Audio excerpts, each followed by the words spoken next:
integrating in a moment together where we feel like we both have a steer on what is here, like what is between us. And just the way you described that, I don't know, I just thought that was fundamentally important. This isn't about being overly sensitive. It's been about highly attuned, I think, but it doesn't infer a certain degree of fragility or anything else other than maybe perhaps just acknowledging what is. And that for me raises another question or another issue, because I have noticed that you cannot do that unless you also have time and space. Yeah. And I think that what's happened over many years now is that stuff's just got faster and faster and faster. And we've expected people to respond more quickly, And this paying attention is not something that you can just do in a moment. You've actually got to the moment has to have breath in it.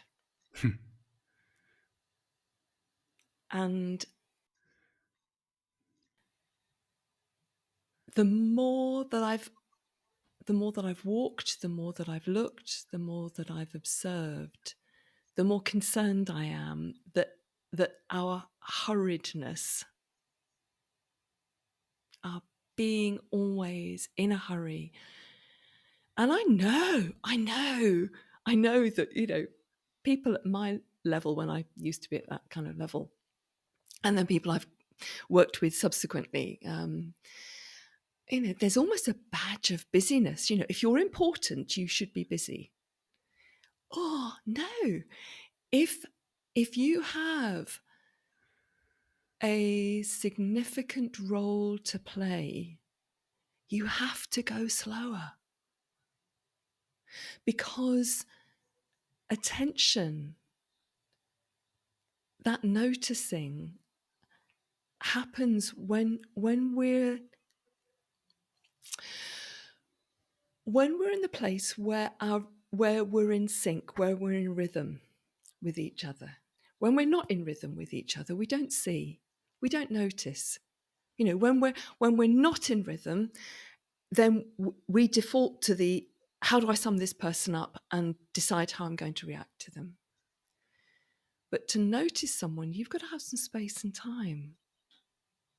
And that means asking some really, really fundamental questions about what matters, what's important. And I think for all, the reasons that cultural anthropologists tell us, we've lost sight of what matters.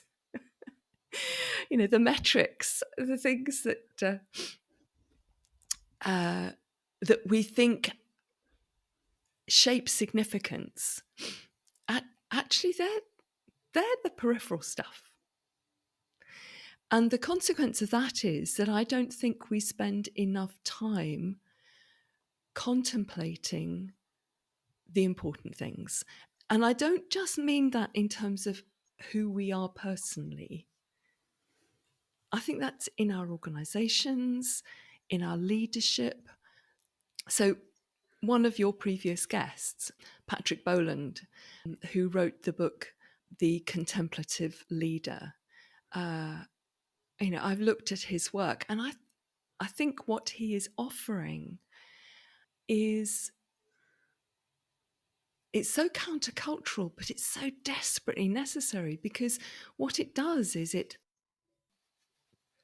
starts from the place of us being human beings, not just human doings.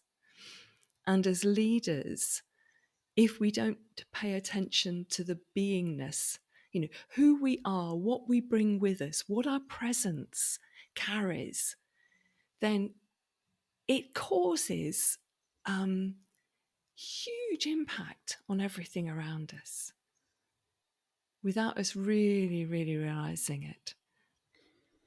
Completely agree. And when you say it that way, it's almost like the way I perceive it anyway, the doing stems from a state of being, and we Yeah. keep on attempting to treat the doing, and it just keeps us stuck in this, I perceive to be anyway, like very unsatisfying loop Yeah.